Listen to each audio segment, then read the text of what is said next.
businesses. And thank you ever so much for joining us for your step-by-step guide to apprenticeships, taking place on the last day of National Apprenticeship Week. So today we're joined by Karen Kelly from the East of England Apprenticeship Ambassador Network. We've also got Adele, who's one of the ambassadors and works at Opera Associates, and also Matt O'Connor from John O'Connor. So we're going to run over some of the key things that you need to know if you're interested in employing an apprentice or even using an apprenticeship scheme to upskill your existing staff. And then at the end of the session, we are going to have a Q&A. So if you can use the Q&A box on the screen to pop your questions in, we'll make sure that we're covering those during the sessions, but also in the Q&A at the end of the event as well. Just a quick note as well, today we are recording the session. So if there is anything that you miss, you will be able to watch it on catch up again, but just to make you all aware as well. That's fantastic. So Karen, over to you if you wanted to give us an overview of apprenticeships here in the East of England. Fantastic. Thanks, Candy. Appreciate that. Morning, everybody. Good to be here with you during Apprenticeship Week. We're all slightly running on fumes because there's been lots of fantastic activity going on this week. So, you know, we'll share some of that, I guess, as we go through. But my job for today is just to kind of set the scene a little bit. So one of the things that employers often say to us about apprenticeships is it's all a bit complicated. It sounds like a no-brainer and it sounds like something I should be involved in, but actually it's a bit confusing where to start, kind of what to do, what the rules are, those sorts of things. So for the next kind of 10-15 minutes or so, I want to just give you some of the facts, dispel some of the myths about apprenticeships. So I want you to try and clear your mind of anything you think you know about apprenticeships. We're going to kind of re-establish that this morning, because we can probably all think about, you know, stories about apprenticeships from 20 years ago. I've been involved in apprenticeships now for nearly 30 years. So, you know, this has been going on a long time. But apprenticeships these days look and feel quite different. So let's clear the history, if you like, and kind of, you know, tune in and listen in as if you're hearing this for new, if you can. So one of the, let me just get my slides to click on for you. Quick question there on that first slide. I just want you to take a moment and think about, you've joined this session and given up an hour of your time.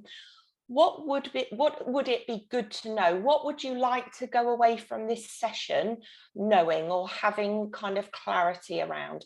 So if there is something like that, pop it in the Q&A, as Candy says, and we will make sure we either cover it kind of through what we're talking about, or we'll cover it kind of in the Q&A session at the end. So please do that. If we get flooded with questions, I'm very happy to take them offline and do a Q&A sheet after the session even. So we will make sure you get your questions answered. Right, let's get into it. So what exactly is an apprenticeship? I think its simplest description, and I've popped it there on the slide, it's a job with substantial training. So that in its simplest description, that's what an apprenticeship is. And the ingredients for an apprenticeship that you'll need, the component parts, if you like, that an apprenticeship needs to be, it needs an employer, it needs an apprentice, and an apprentice must be an employee, and they must be employed at least for the length of their apprenticeship. Now, for many employers, they employ an apprentice with a plan that that's a job. You know, it's not a temporary job, it's a job. But we must, as a minimum, be committed to the length of the apprenticeship programme. So the minimum for that is 12 months. No apprenticeship can be shorter than that. And some apprenticeships are much longer than that. A degree apprenticeship, for example, might be 3 or 4 years. So, you know, if you're looking at that, then that would be the commitment.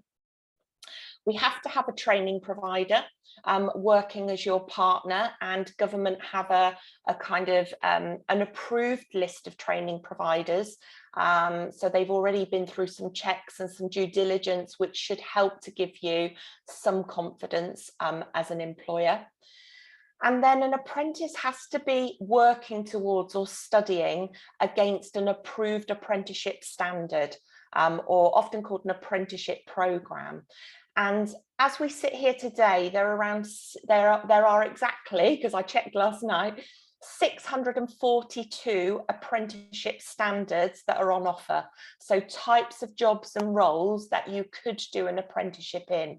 And they vary wildly from very niche areas like nuclear provision through to some of our more kind of generic topics. And we'll look at some typical apprenticeship standards that in our experience are quite popular with smaller businesses. So we'll come to that. The other thing that might be newer in terms of apprenticeships for your own knowledge is that they're now available from level 2 through to level 7. Now, a level 2 apprenticeship would be equivalent to GCSEs, and our level 7s, level 6 and 7s, we're talking about degree level, you know, postgrad, master's level, bachelor's degree, you know, so there really is a fantastic kind of opportunity to take an academic route through university, or actually to take a work-based training route, which will suit, you know, lots of people through to getting that degree level qualification. The other thing these days, apprenticeships and the standards, the apprenticeship standards that I talked about, that's 642, are designed by businesses. So they should reflect the knowledge, skills and behaviours that employers are saying we need in our business. So, you know, that should also give you some sense of confidence that the kind of topics and the learning that apprentices will be doing will actually be relevant to jobs and to the work that you want staff to do. English and maths are still built into apprenticeships, which means that if we do have individuals undertaking apprenticeships who don't have a GCSE equivalent in English and maths, that is funded as part of the apprenticeship programme. So we're kind of using the apprenticeship as another way to upskill literacy and numeracy kind of skills for young people and for adults. And then the other thing these days is all apprenticeships have an independent endpoint assessment. So if you think about maybe learning to drive, an apprenticeship feels a little bit more like that these days, in that, you know, you would have a driving instructor, that might be the training provider. You might do some driving lessons with, you know, a friend, a parent, whatever. That might be your employer coaching you, who sits alongside you. And then there is a test of competence at the end, which might be multiple choice, might be practical, those sorts of things. So that's where some of our improvements around rigour and quality of apprenticeships really start to kind of play out. So who can be an apprentice? Pretty much anyone, I guess, is the answer these days. There used to be lots of rules about who was eligible. Most of that has gone away with the changes. So you have to be of school leaving age, so 16 plus. But there is no upper cap. So actually we've got apprentices, you know, in their 60s and even into their 70s, if they are still in the workforce and working, anybody who is an employee can do an apprenticeship, can be an apprentice. And the important bit here is about an apprenticeship can be for a new member of staff, so somebody entering the job role or the workplace. And again, that could be any age, or it could be for an existing employee in your workforce. So the test here is, does somebody need substantial development in order to be competent in that role? And if the answer to that is yes, then pretty much they're going to be eligible for apprenticeships. They can be full or part-time employees, which I think is important. We're seeing much more flexibility in kind of working patterns and those sorts of things. Apprenticeship standards are based on people in roughly a 30-hour-a-week role, but most apprenticeships that you'll see will be advertised as full-time positions, but that's not you know, not a kind of rule, if you like. You know, if you have got a job role that you want doing that is 16 or 20 hours a week, and an apprentice, it would be perfect for an apprenticeship, then that's absolutely fine. Another question we often get asked: what kind of employers take apprentices? Who do they work for? And we're going to hear from as Candy said, a couple of employers about why do they work for them in a few minutes. The answer to this is basically all size of employers, one-man bands through to you know, large corporate organisations, and pretty much all sectors. If you think about that 642 apprenticeship standards, you know, they are across all sectors. And my advice, I guess, at this stage is it's often the why that is more important than the who. So the whys, you know, are things, you know, why do employers engage with apprenticeships? And you can see a number of kind of bullets on the slide there. You know, really thinking about, and everybody's why is going to be slightly different. You know, for your business, is this about growth? Is this about, you know, you've got a concern about an aging kind of workforce, or a particular member of your team who's the only one in your business who can do a certain thing? You know, actually, are you looking, you know, that you're going to need some more middle managers in the next couple of years, and actually growing your own might be a great way of doing that. So the reasons will be different, and some of them are there, but often it is about, you know, growth in talent, succession planning, kind of, you know, that look ahead. And as I say, I'm sure Adele and Matt will share a little bit with us around that. A few employer considerations around this. So the most important thing probably is to say, an apprentice is an employee, as you've heard. So you need to do everything for an apprentice that you would do for any other employee. You know, so examples there, you know, well-planned, thought-out recruitment process, you know, a clear job description, a contract of employment with terms and conditions, a nice induction that really helps that person embed in your organisation, kind of the spirit of the organisation, the culture, what is it you're trying to achieve, the tools to do the job, I guess. You're going to need to be prepared to support that apprentice to learn.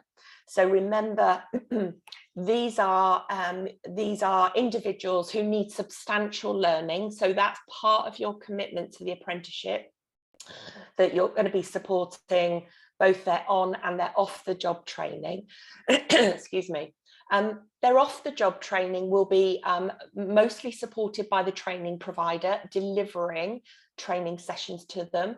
That might be away from the workplace for some apprenticeships.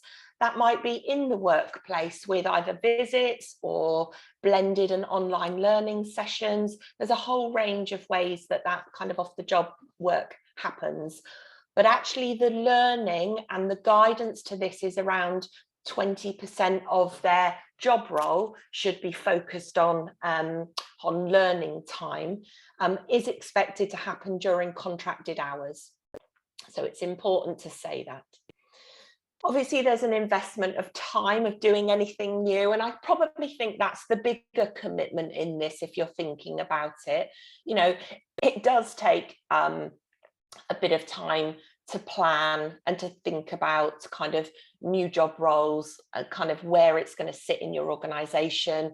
How do you kind of maximise that opportunity of a new member of staff or a change of role for a member of staff?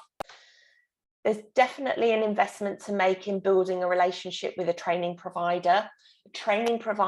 Which could be an independent trainer, could be a college, could be a university.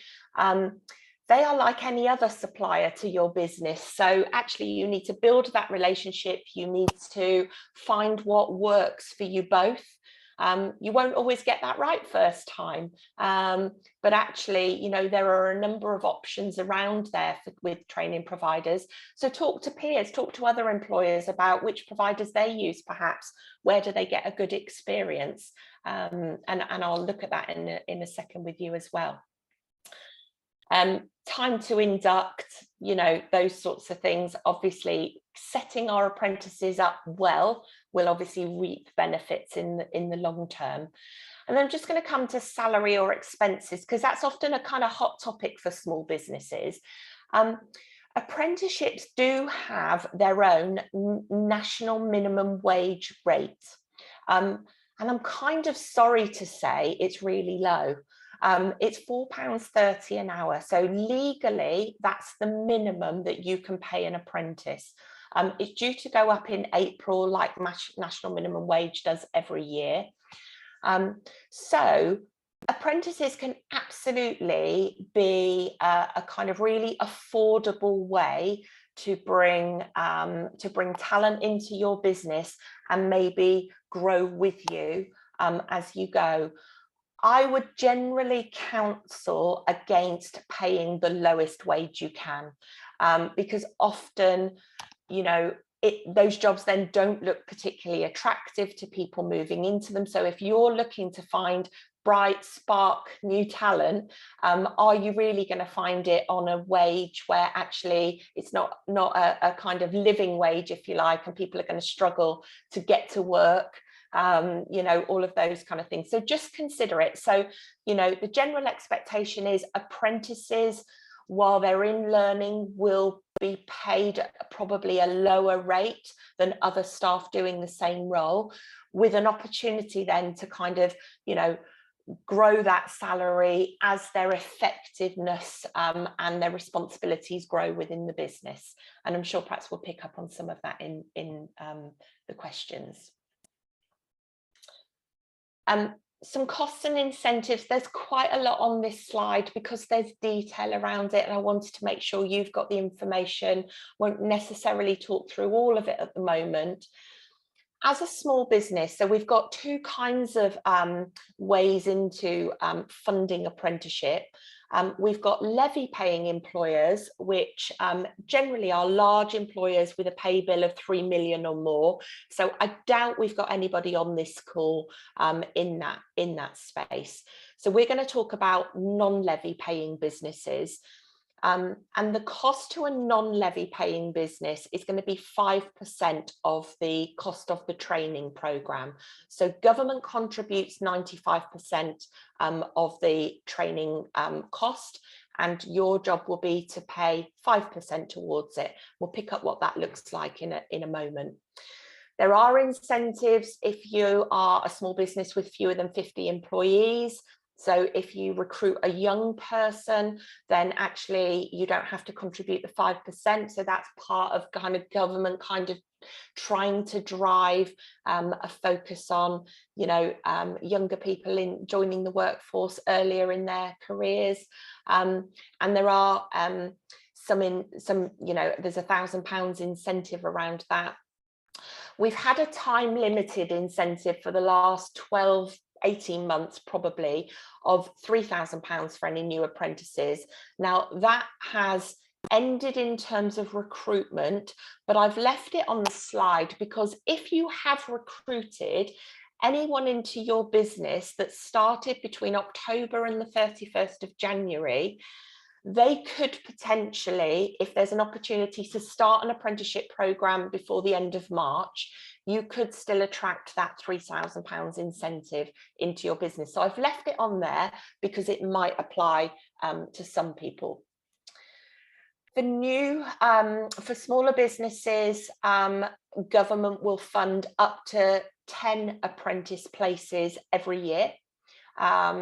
So, you know, there's an opportunity to kind of secure that funding, that 95% funding for up to 10 apprentices.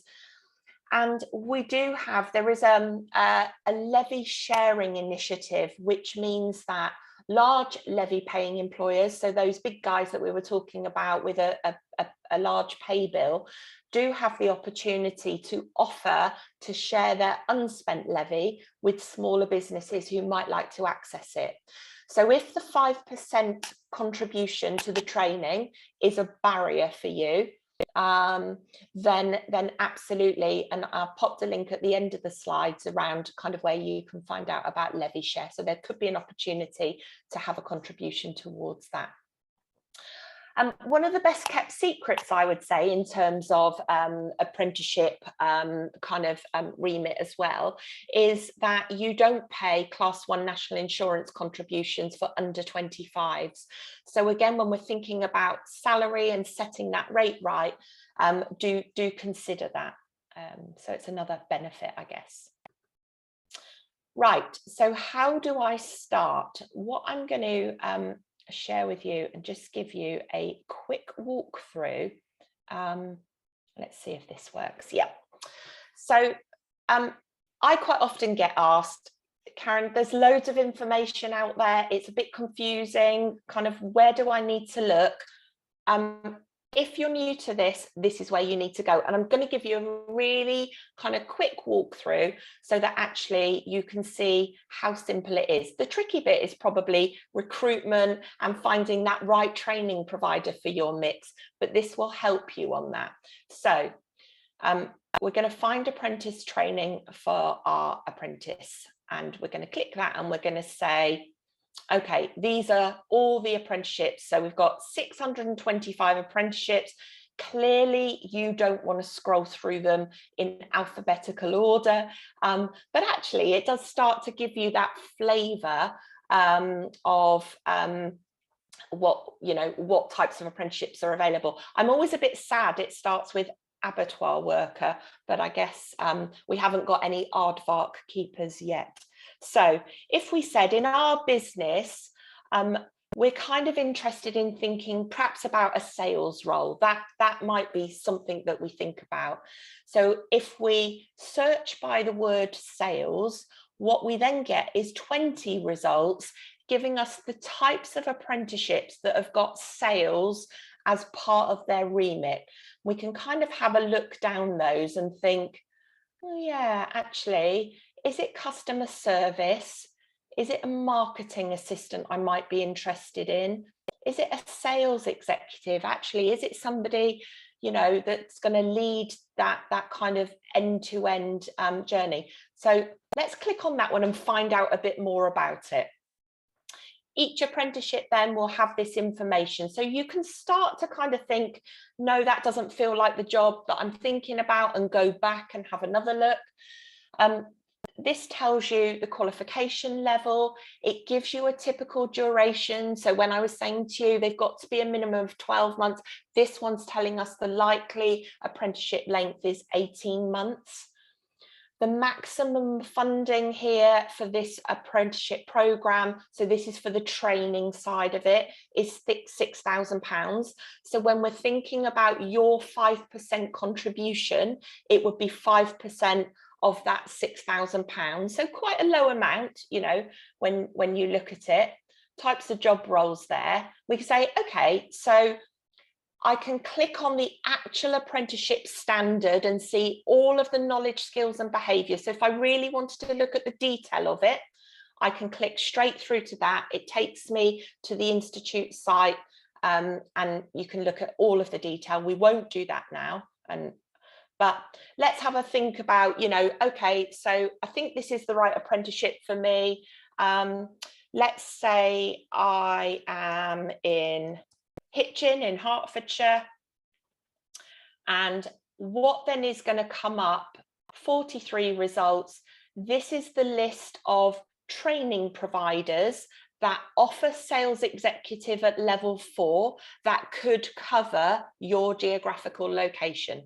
Okay, so you start, already we're starting to go, okay, what job, what apprenticeship? Now let me start to find some standards. What you will see on here is a rating from employers. So employers that have already used these providers, what do they say about them? and you can click in and have a look at that. There may be some names on there you recognise. You know, I would always suggest, I guess, good practice with anything is get 3 quotes. You know, I would say always try and pick maybe at least 3 providers and chat to them about what does your program look like, and decide whether or not, you know, that could work for you.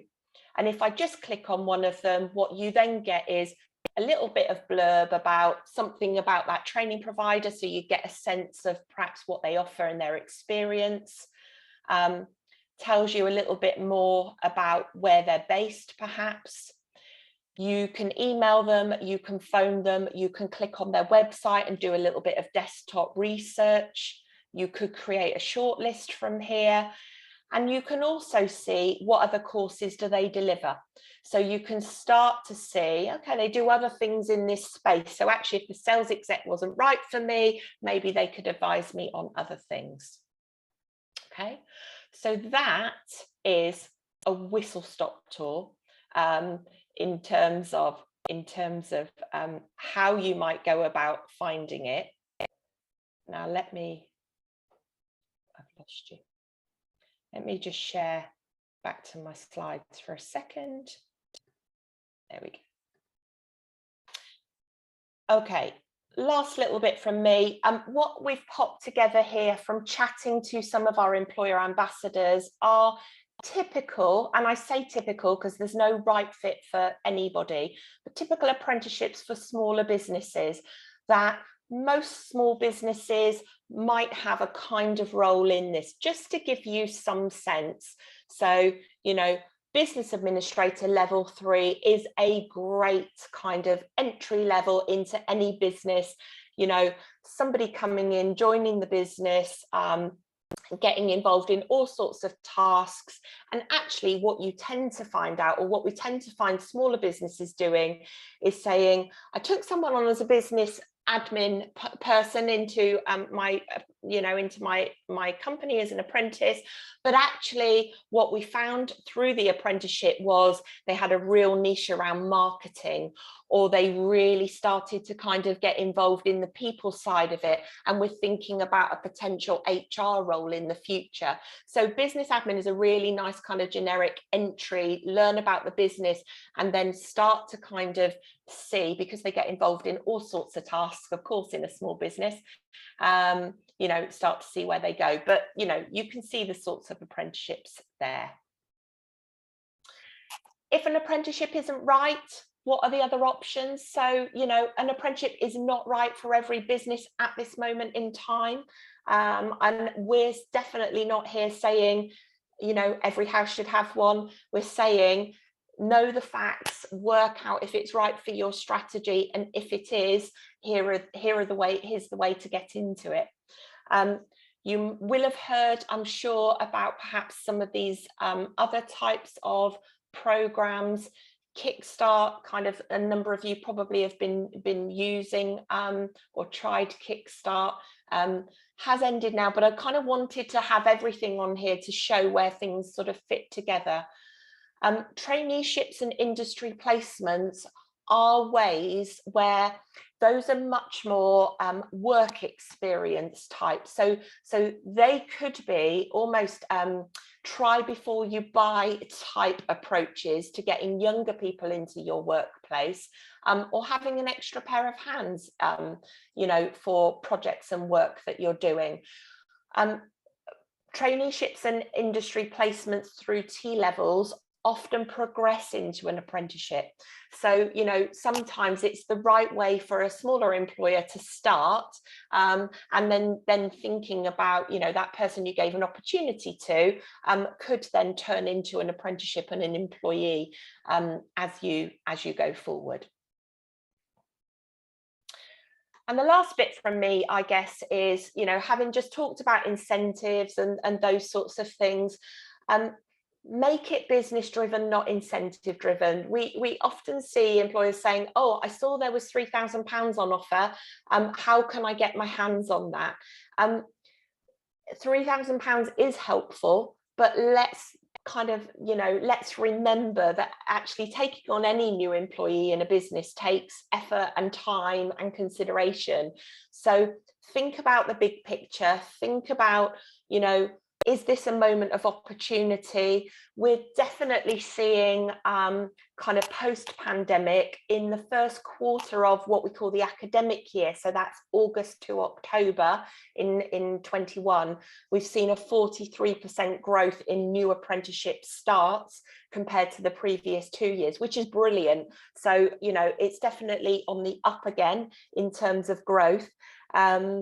We've seen of that kind of growth in the east of England, that means 13,000 new apprentices starting in that 3-month period. So that starts to give you a kind of flavour of what's going on around you and maybe with your competitors and others. Think about what you're trying to achieve, maybe your timelines. Is now the right time, 6 months down the line, 12 months down the line, maybe. Then have a think about your skills, needs and gaps. And I'm sure perhaps Adele and Matt might talk a little bit about that and how they picked up on that. And then think about taking some action. You know, what are you going to need to fill the gaps? And hopefully some of the information I've just shared and the link through to the website might help you do that. But we'll pick that up in the questions with you as well. We're going to hear from our apprentice employers now, and I'll stop talking. I've popped in the slides some useful links, so some takeaways, if nothing more, some links there that you can refer back to and find perhaps some of those pages that I've just talked about as well. So I'm going to stop there. Thank you for listening, and I'm going to hand over to Matt O'Connor. Matt. Hi, thanks. Thanks, Karen. And I'll tell you what, I know this space really, really well, and I always feel like I'm learning something when I talk to you and hear that. So that was brilliant, and I'll perhaps be sharing some of that with our team as well. So yeah, look, I'm here to talk about what experience that I've had, and I'll just start off by saying just about every employer I've spoken to recently, including ourselves, there is lots of difficulties out there with recruitment. It is hard to find good quality people, and apprenticeships can really be part of that, and it will help. Just give you a quick background to our business, my business. We're a long-standing family company established by my father just over 50 years ago, and we are landscape maintenance, specialising in, you know, if you drive into a retail park, you'll see some grass verges and trees and shrubs. They're the sorts of things that we do. We do schools, local parks, playing fields, all of that type of work, really. And as I say, we're based in Hertfordshire. We're quite strong in Herts, Beds and Bucks, but we have got now more of a national reach. And it was about 10 years ago that we started looking at apprenticeships, and our need, as Karen talked about, think about your business need, is we were growing. We've got an aging workforce. Our supervisors and managers were getting older, finding it difficult to get skills into the business that we wanted, and we thought we would use the apprenticeship scheme as a way of really growing our own talent and trying to create that pipeline and make sure we've got the right skills. So we thought it'd be a really good way for succession planning and help make us more resilient for the future. We went to speak predominantly, then we were thinking about horticultural technical apprenticeships, and we went to speak to the Royal Parks because they had quite a long-standing apprenticeship scheme, and we started to do that, to look at how we might copy that really and bring it in. And on the first year, we started with 5 horticultural apprentices and 1 business administration. And I think our initial plan on day 1 was we would be focusing more on the supervisory apprentices more than the stage before that. But back then, And on our first year, we really did struggle to recruit the higher level of apprentice. Now, I think that's something that you won't find now, because apprenticeships are more known. There's lots more information about them, and the general public and everybody is slightly more aware. So I think that will work for you. But it was difficult for us, but we went forward. As I say, we recruited 5 horticultural apprentices, 1 administrator, and it was like no different. We had some dropout there. We've learned lots of things along the way, and one of the things that we've learned is, if we're interviewing an apprentice, as a younger person, it can be quite daunting, and we now try to bring in past apprentices or co-workers that the apprentice might be working with, just to sort of bring that sense of realism, and I think that really helps. And it's like any recruitment. We've probably all got recruitment wrong in the past, but the more effort we put in at that early stage, and thinking about exactly what the job role is going to be, what we want the apprentice to be at the end, and in your work back from there, it's really kind of worked better for us. Some of the benefits, though, we have found, and some of these were surprising to us, was improved productivity and motivation from our existing staff. Existing staff have been a real kind of key cornerstone. We buddy up every new apprentice, having someone to work for, and all of a sudden there is that real sense from our existing workers that they've got something to contribute, that they can share their skills, they can share their knowledge, they can help mold this new person that's joining the business. So that has been really good. And in terms of the training providers, as Karen said, we've used a variety of different training providers during the time that we've been running the apprenticeship schemes, and it's probably, again, no different to anything in business. Sometimes people change in organizations and it doesn't quite seem to gel as well as it did in the past. So we've changed that. But one thing I would really recommend is really get to know the training provider well and explain what you want, and they can help share and develop the training for your apprentice is exactly how you want. And we've seen that works really well. But coming out the other end, it is now giving us skilled workers. We now can recruit slightly easier on the supervisors and managers, and we're well known for apprentices. It helps for that recruitment, and it helps the staff knowing that we're investing in everybody's skills and training. Another hidden advantage that we've seen of a apprenticeship program, and I think this is very worthwhile talking about, is I would say it's enhanced our reputation. Most of our work comes from tenders, and I would say it easily meets tender expectations, and it's probably contributed to our success of having contracts awarded. Often our new customers, they want to talk to us about our training scheme, about our apprenticeships, more than the work that we deliver. I've thought about this over time, but I guess if a new customer knows that we're investing in training, knows that we're investing in our staff, then they know the quality of product that we're going to be giving them is going to be good. So why wouldn't they want to talk to us about that?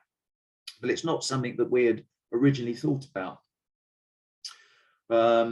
As I say, we provide landscape services, and they're often quite geographically centered. We'll have a hub somewhere. So whenever we set up a new contract, we'll always try and recruit locally and using local residents. And if, for instance, we do a lot of social housing maintenance, and we'll try and recruit from the organisation itself, and that's been quite good. But as Karen spoke about that different level of apprenticeships, and that's been really helpful for us. So we wanted supervisors for our apprenticeships, but we started more at craft level. But just about every apprenticeship now has got follow-ons and has got really good pathways. So if you might start level 2 or level 3, that's kind of the OND or HND, but it can go right through to degree level. So it can be really, really a technical qualification. And the apprenticeship now, as Karen has said, with the endpoint assessment, it really is a recognised qualification. So anyone that starts an apprenticeship is going to get something out of it. We've been quite good at using apprenticeships for young people joining us, but as Karen said right at the beginning, apprenticeships are for everybody.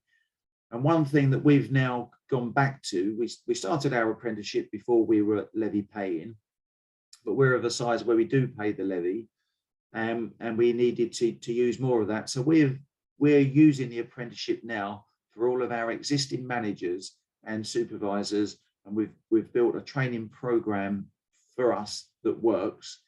And some of these managers would have been with us for 10 years plus, but we've put them on to apprenticeship training, so they are apprentices. And we've often now got very skilled managers that we could call an apprentice, but we don't think of them as an apprentice because they're on apprenticeship training, and they're also helping and understanding what a new apprentice might work. So that's kind of worked quite well for us. Our managers have often been very technically based. They've usually come from that operational side of the business, and they've excelled, but perhaps being polite about this, they've not always been so great with their paperwork, and we've put on different training schemes to help that. But the apprenticeship program has really put everybody on that same level par, and it has helped the training and their skill base come on leaps and bounds. And it's also helping us transition to more of a digital world. What we do outside it's very operational. As I said, we're cutting grass, we're pruning shrubs, we're planting flowers, but our customers no longer want paper records of that. They want it all digital. So we can look for digital apprenticeships and how we might use our information and our data, and that's worked, I guess, really quite well for us. So please don't just think apprenticeships are for young people. They are, and there's a real place for that, but you can really use these training schemes to upskill your existing workers. And I think when you get it both together, we can really get that circle working. So we've put new members of staff that have joined us at supervisor or manager level, and they perhaps haven't been to the classroom or any formal training for maybe 5, 6, 7, 10, 20 years, and we're taking them back into the workplace. And that can be quite daunting. But if you get the right training provider, they will be really good at one-to-one tutoring. They'll be really good at saying, look, you know this stuff and you can learn and you can help. And I'd like to say, you've got to put that effort in at the beginning.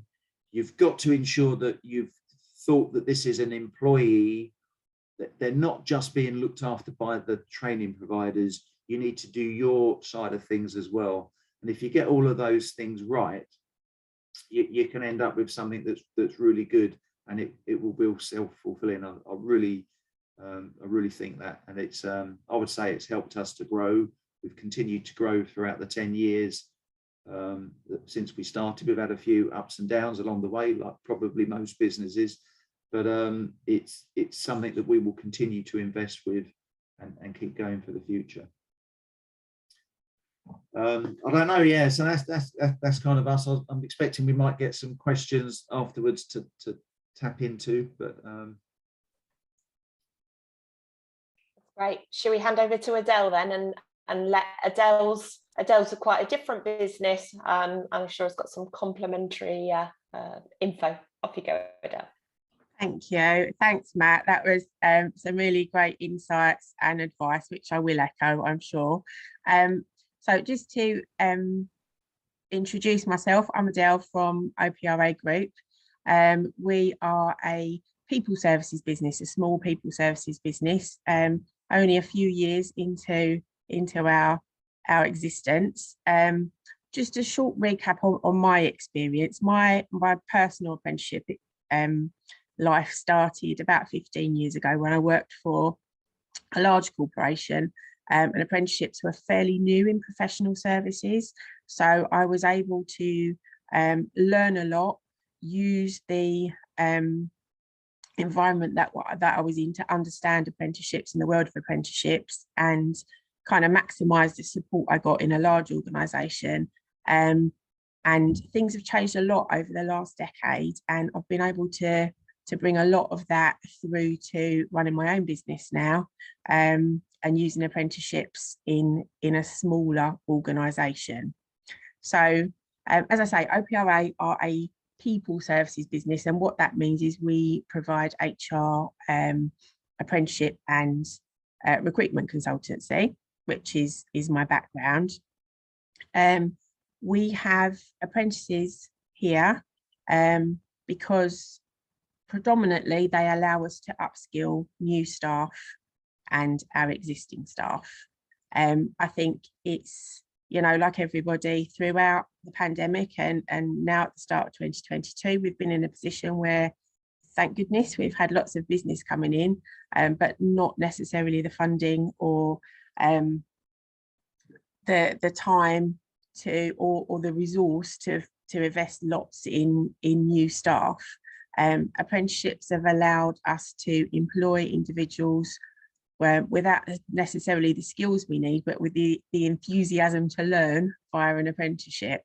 That's reduced costs in terms of recruitment, and allowed us to, like I say, grow and develop not just new staff, but actually existing staff as well. So far, we've used apprenticeships for marketing, business admin, resourcing, accounts. A good example of, you know, in a growing business where we didn't have maybe a separate accounts function or a separate marketing function, we've been able to evolve that need for our business through using apprenticeships. Currently, our Apprentice Age range, I think the youngest is 18 and the oldest, I will say, is over 50. So, and every decade in between. So it's truly a range, and truly applies to everybody.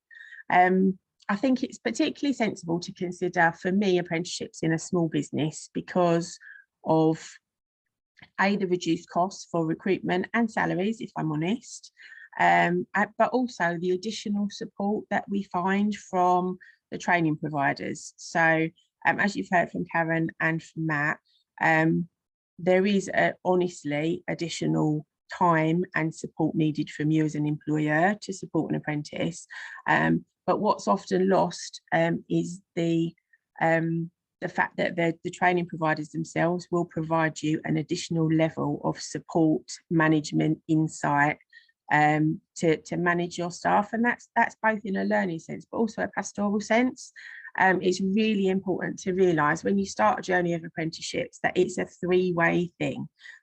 It's you as the employer, your business, the training provider and the apprentice, and you know that honest relationship between the three parties is critical in making it successful. You know, that honesty between those three parties can truly make or break a successful apprenticeship. I've seen a couple of questions around, you know, recruitment and how, and I fully appreciate, particularly being in the business I am, that post-pandemic and Brexit, all the people have disappeared. So there seems to be a skill shortage across every industry at every level. You know, we operate from everything from hospitality to construction to dentists to vets, and there's a skill shortage everywhere. So now is a particularly good time to investigate apprenticeships and train the skills that you need, rather than buy them in at greater expense or spend months and months looking for unicorns, as we call them here, that maybe aren't around at this precise moment. Also, during the pandemic, lots of people had job losses. Those leaving education suffered with lack of career advice for not being in school or in college. So the usual channels into particular industries or particular jobs weren't necessarily as accessible in the last 18 months, and that's had an impact on applications for specific roles. So it's actually a brilliant opportunity now as an employer to showcase what you do, why you do it, and why it's a good career opportunity, and attract people that may have not had access to career advice into your roles and your industry. As Karen and Matt have both said, that embracing apprenticeships doesn't come without challenges, and as a small business, it's easy not to know where to look for the right advice and support. If I'm really honest, it's very tempting to be led by training providers, and because they have the insight and the knowledge, but it's really important as a business owner to be true to yourself and your business, be really honest about what works for you, and be honest about the job that needs doing and the time and support that you're able to give and what you need from a training provider and the employee. So as Karen said, and as Matt said, the journey of how do I start and where do I start, for me, should always begin with being really honest about the skill shortage and the job that you need doing. What's going to need to be done all day, every day for the foreseeable future, and using that to find an apprenticeship standard that matches. Don't be tempted to go for the one that looks the easiest. Again, be really honest and true to your business. I always say, be as true to about apprenticeships and own it as much as you would any other part of your business. Don't leave it to a provider or anyone else to deal with. Treat it as a normal part of your business. And once you've found what you think might be a standard or standards that may support your skill shortage or your need, be that via a new recruit or an existing employee, as Karen said, contact the providers, look at using the institute website so you can see the feedback, and have 3, 4, 5 as a short list, and be honest with them about what you can and can't do on a daily, weekly, monthly basis, and allow them to showcase how they can support you. For me, that's finding the training provider is a good partnership is the critical piece, and then they can actually help you with the recruitment of an apprentice. Almost all training providers, be they a college, a private provider, small or large, will have a recruitment facility or access to individuals that are looking for an apprenticeship. There's many other avenues to find apprentices in terms of recruitment and advertising, but the right provider will absolutely have an additional avenue for you to find and select apprentices. So I think those are finding that partnership at the beginning and finding an apprentice are their challenges. On an ongoing basis, it's important, as both Karen and Matt have said, to have the right support internally for your apprentice. The 20% off the job thing is absolutely always something that's said to me as a blocker, and it honestly doesn't have to be. I promise. I'm saying this on a recording. I promise it doesn't have to be. And again, working with your provider and your apprentice, you can work through a pattern. And I always say the devil's in the detail. At the beginning, as Matt said, echoing what Matt said, the work is front loaded. Understanding the expectation through the duration of the apprentice, day to day, what's going to happen week to week, is really critical. And in a small business, it's hard to find the internal support that you might need to do that. So the way we've overcome that is by using our supply chain. So we didn't have a marketing function. I didn't have anyone that knew about marketing to help my marketing apprentice. So we went to our supply chain, and 2 marvelous, very experienced marketing directors from other companies have agreed and continue to support, because, you know, it's great for them. They're very enthusiastic and want me to have more marketing apprentices that they can mentor. So that's been really successful. So don't be afraid to use your supply chain, because you'd be amazed how many people are happy and willing to help. And the final challenge for me is admin. There is admin. And again, accounting for that at the beginning and understanding what that's going to be is really important. It isn't insurmountable. And it's a lot of stuff that you'll already be doing. You just need to put it in a slightly different box. So for me, you know, like I say, as a small business, we wouldn't have got as far as we have in 2022 without really embracing apprenticeships. We've got 5 new ones just starting. They're a mixture of a couple of new employees and some existing employees going on to management and other things. So it's been a huge success for us, and I hope that everyone else finds as much success as we have. Oh, it's fantastic. Thank you. And we could probably be here probably for another hour, because it's really interesting actually to hear about your experiences, and Matt's as well, about the reality of employing an apprentice. So we have got some questions that we're going to whiz through, and any questions that we can't cover today, I know sort of Karen's going to try and pick those up after the session. So Karen, you obviously shared that amazing website earlier. Obviously, there's the link in the presentation that you showed that we can circulate as a PDF, just in case anyone's got a pen and paper. What was the link, or what do people need to search for to find that website? Okay, so the easiest way to find it, and actually the way I always find it, is Google find apprenticeship training provider. So if you Google that, there are 2 there's one website which is Find an Apprentice. That's your free recruitment where you would advertise, you can advertise your roles. So you've got Find an Apprentice, and then you've got Find an Apprenticeship Provider, and that's the one I showed you. Okay. Yeah, that's fantastic. And another question for you actually, Karen, roughly how long does the process take to, you know, go from advertising for an apprentice to getting them on board?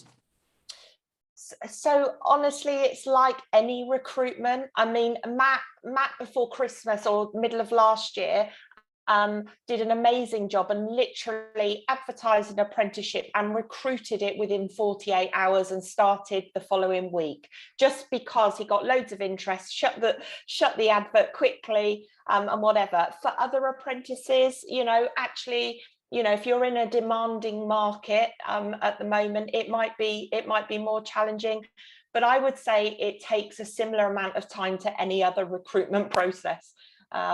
You know, you're going to get some quick wins, and some might take slightly longer. I don't know if Adele would add anything to that from a recruitment expertise.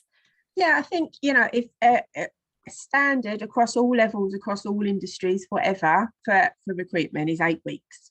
So whether you start at the beginning or in a senior role, traditionally an average time to recruit is 8 weeks. And I would say that apprentices aren't any different. As Karen says, it does depend on the labour market, the area, who else is recruiting, salaries. I would say salaries aren't as important at the moment. I think, again, coming out of the last couple of years, there's different motivations for people, and money doesn't seem to be one of them.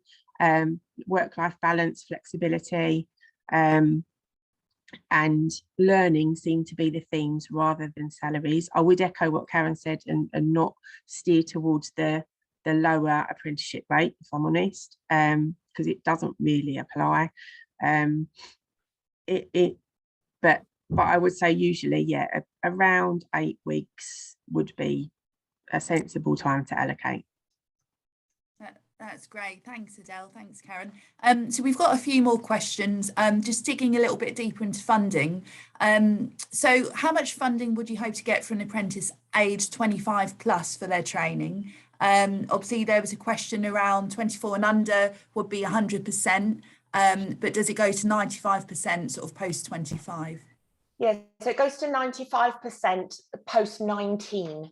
So if you take on a 16 to 18-year-old, you get 100% of the funding. If they're 19 plus, then your kind of investment is the 5% contribution, unless that individual, the bit Paul's seen is if there are 19 to 24-year-olds that have been care leavers or have got some kind of learning difficulty or disability, there's some allowance there. But yeah, mostly 19 plus, you're going to be contributing the 5%. No, it's great, thank you. Another one is around starting times for apprenticeships. So can they start throughout the year or just once a year, similar to sort of school year start times? Any day of the year. I mean, obviously, if you're looking for a number of apprentices, you might want to think about recruitment if you're looking for young apprentices particularly, you might want to think about school and college kind of cycle. But if that's not, you know, what you're into, yeah, apprentices start all year round. That's great. Another quick one on recruitment, on funding, if that's okay. So once you've found an apprentice, how do you actually go about getting the funding from government? Yeah, so your provider, your training provider that you link with will absolutely help you with that as a new employer. Over time, you can get quite a whiz at it yourself, but there's a digital account that you will sign up for, and it flows kind of, you know, through that process, but the training provider will work that through with you. They look after the kind of funding side of it and will make it easy for you. That's great. So I'm just conscious of time, so probably just one more just around you know, recruiting apprentices. Just sort of quick fire answers. Adele, Matt, Karen, any top tips for recruiting a really great apprentice? Use social media. Absolutely, use social media. It's often lost and forgotten, and you'll find a lot of people using social media. And place your adverts everywhere. There's the free resource with the government website, social media, your own website, recruitment boards. Just get them out there everywhere. But you're probably right now, social media is often where it's at, isn't it? And I would say, sell what's special and different about your small business. You know, there are amazing small businesses out there. Don't get put off by the corporates and the shiny stuff. You know, actually make it personable, talk about the culture, talk about what you're trying to find and what you want for your future workforce, because not everybody wants to work for a big employer. So, you know, but big yourself up. Definitely. Oh, I think Candy's frozen. Well, We've stunned her into silence, if not. Yeah.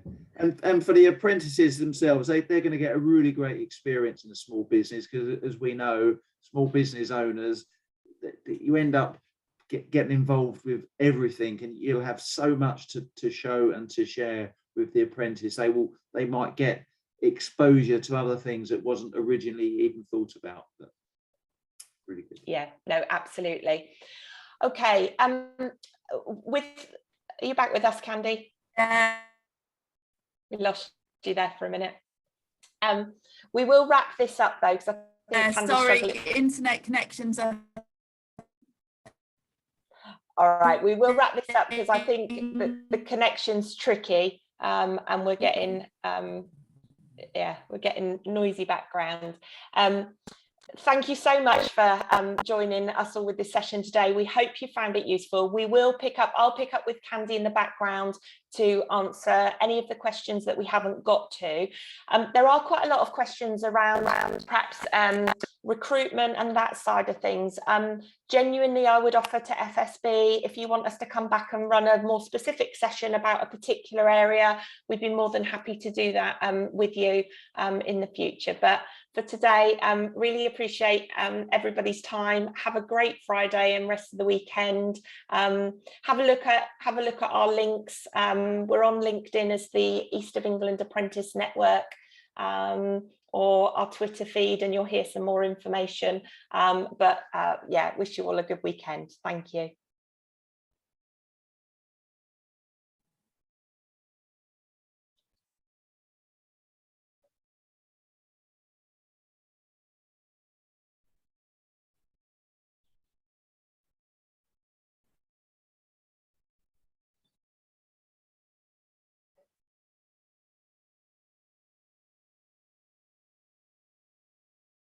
Is that all right, Rachel? Yeah, great job. We're just waiting for the last couple of people to leave. Yeah. But yeah, thanks for that, Karen. Have you stopped the recording? Yeah.